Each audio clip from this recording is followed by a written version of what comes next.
ਤੇ ਹਾਂ ਜੀ, ਹੁਣ ਮੇਰੀ ਇੰਤਜ਼ਾਰ ਦੀਆਂ ਘੜੀਆਂ ਜਿਹੜੀਆਂ ਨੇ ਉਹ ਖਤਮ ਹੋਈਆਂ ਨੇ ਤੇ ਮੈਂ ਪਹੁੰਚ ਗਈ ਹਾਂ ਆਪਣੇ ਦਾਦਕਿਆਂ ਦੇ ਪਿੰਡ।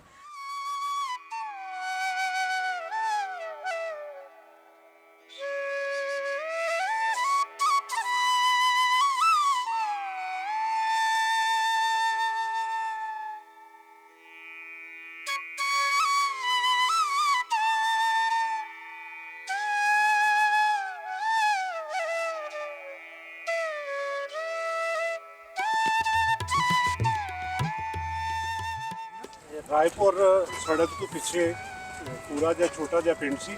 ਠੀਕ ਹੈ। ਹੁਣ ਉਹ ਫੈਲ ਗਿਆ ਹੈ ਔਰ ਸਿਆਲਕੋਟ ਦਾ ਇੰਡਸਟਰੀਅਲ ਏਰੀਆ ਇੱਥੇ ਆ ਗਿਆ। ਇਹ ਨਾਲ ਜਿਹੜੀ ਫੈਕਟਰੀ ਹੈ ਸਾਡੇ ਸਿਆਲਕੋਟ ਦੀ 에ਅਰਲਾਈਨ 에ਅਰ ਸਿਆਲ, ਉਹਦੇ ਚੇਅਰਮੈਨ ਦੀ ਫੈਕਟਰੀ ਹੈ।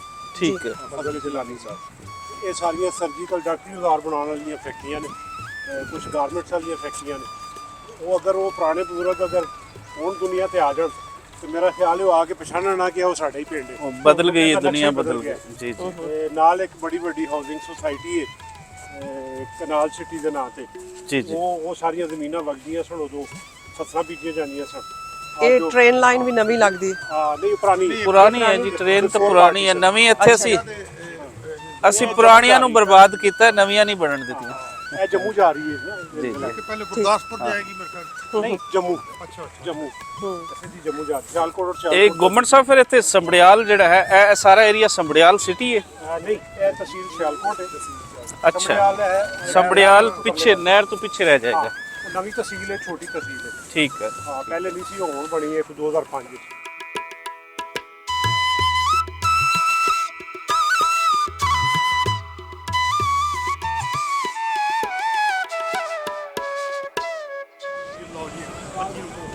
ਇਹ ਕੀ ਲਿਖਿਆ ਇਹਦੇ ਉੱਪਰ? ये लिखा है government model primary school Raipur. ਠੀਕ ਹੈ ਜੀ। ਇਹ ਪੁਰਾਣਾ ਤਾਲਾ ਸਕੂਲ ਲੱਗਾ। ਹੈ। हाँ जी। ਇਹ ਜਗ੍ਹਾ ਮੇਰੇ ਬਿਫੋਰ ਪਾਰਟੀਸ਼ਨ ਮੇਰੇ ਪੜਦਾਦਾ ਜੀ ਨੇ ਡੋਨੇਟ ਕੀਤਾ ਸੀ 1 ਏਕੜ ਸਕੂਲ ਨੂੰ। ਠੀਕ ਹੈ। ਇਹ ਸਕੂਲ ਕਿੰਨਵੀਂ ਤੱਕ ਚੱਲਦਾ ਇਹ ਹੈ? ਹੁਣ ਮਿਡਲ ਹੋ ਗਿਆ, ਪਹਿਲੇ ਪ੍ਰਾਇਮਰੀ ਸਕੂਲ, ਪਹਿਲੇ ਠੀਕ ਪ੍ਰਾਇਮਰੀ ਹੈ। ਅੰਦਰ ਤਾਲਾ ਲੱਗਿਆ। ਸੋ ਇਹ ਸਕੂਲ ਉਹ ਸਕੂਲ ਹੋਏਗਾ ਜਿੱਥੇ ਮੇਰੇ ਦਾਦਾ ਜੀ ਪੜ੍ਹੇ ਹੋਏ ਯੈਸ, ਸੀ। ਬਿਲਕੁਲ। ਜੀ ਜੀ।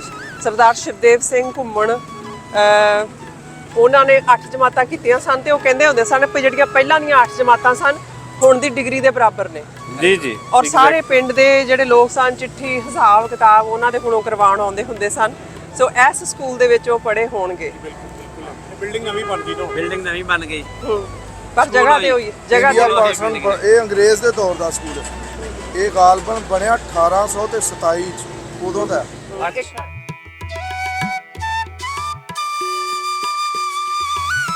ਔਰ ਇਹ ਗੇਟ ਇੱਥੋਂ ਦੀ ਅੰਦਰ ਵੜ ਕੇ ਫੈਸਲ ਉਹ ਗਏ ਹੋਣਗੇ ਕਦੀ ਤੇ ਜਾ ਕੇ ਉਹਨਾਂ ਨੇ ਇੱਥੋਂ ਵਿੱਦਿਆ ਪ੍ਰਾਪਤ ਕੀਤੀ ਹੋਏਗੀ।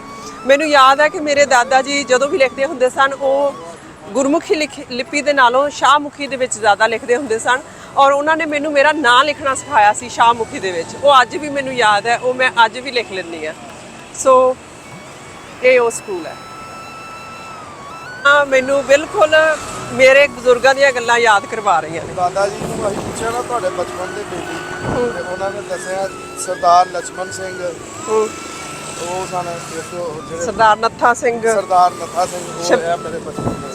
ਸ਼ਿਵਦੇਵ ਸਿੰਘ ਘੁੰਮਣ ਮੇਰੇ ਦਾਦਾ ਜੀ। ਇੰਨਾ ਕਰ ਨਹੀਂ ਉਹਨਾਂ ਨੇ ਸਰ ਹਾਂਜੀ। ਜੀਦਾ ਜੀ ਦਾ ਨਾਮ ਆ, ਲੇਕਿਨ ਉਹਨਾਂ ਨੂੰ ਪਤਾ ਜਦੋਂ ਪਾਰਟੀਸ਼ਨ ਹੋਈ ਹੈ ਨਾ ਤੇ ਕਹਿੰਦੇ ਮੈਂ ਆਪਣੇ ਦੋਸਤਾਂ ਨੂੰ ਨਾ ਉਹਨਾਂ ਨੂੰ ਕੋਈ ਜਾਨੀ ਦਾ ਨੁਕਸਾਨ ਨਾ ਪਹੁੰਚਾਵੇ, ਮੈਂ ਰਾਤ ਨੂੰ ਛੱਡ ਕੇ ਆਇਆ ਕੈਂਪ 'ਚ ਆਪੀ ਖੁਦ। ਰੇਲਵੇ ਸਟੇਸ਼ਨ ਹੈ ਉਗੋਗੀ ਦਾ, ਉੱਥੇ ਬਣਿਆ ਸੀ ਕੈਂਪ, ਉੱਥੇ ਛੱਡ ਕੇ ਆਇਆ ਜੀ। ਤੁਹਾਡੇ ਪਿੰਡ ਇਹ ਕਹਿੰਦੇ ਨੇ ਬਾਜੀ ਨਹੀਂ, ਜਿਵੇਂ ਕਹਿੰਦੇ ਬਾਜੀ। ਬਿਲਕੁਲ ਬਿਲਕੁਲ, ਸਾਡੇ ਵੀ ਵੱਡਾ ਭਾ ਕਹਿੰਦੇ ਨੇ। ਤਾਂ ਹੀ ਮੈਂ ਇਹ ਸ਼ਬਦ ਜਿਹੜਾ ਦੁਆਬੇ ਚ ਆ ਜਿਹੜਾ ਕਹਿੰਦੇ ਨੇ ਇਹ ਸਿਆਲਕੋਟੀ ਇਹੀ ਕਹਿੰਦੇ ਨੇ, ਕਿਉਂਕਿ ਮੇਰੀ ਫੈਮਿਲੀ ਦੇ ਵਿੱਚ ਕਹਿੰਦੇ ਨੇ ਵੱਡਾ ਭਾ। ਭੈਣ ਵੱਡੀ ਹੋਏ ਤੇ ਉਹਨੂੰ ਆਪੋ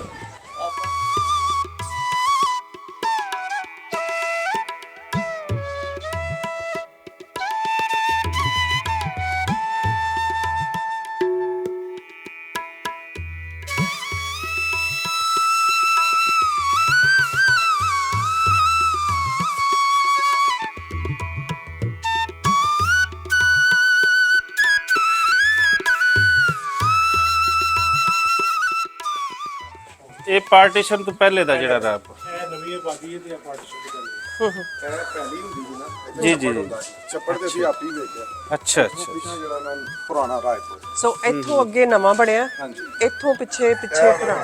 ਇਹ ਅੱਗੇ ਸੀ ਇੱਥੇ ਛੱਪੜ ਹੁੰਦਾ ਸੀ। ਇਹ ਛੱਪੜ ਹੁੰਦਾ ਸੀ। ਠੀਕ ਹੈ, ਇੱਥੇ ਹੁਣ ਇਹ ਘਰ ਸਾਰੇ ਨਵੇਂ ਬਣ ਗਏ ਨੇ।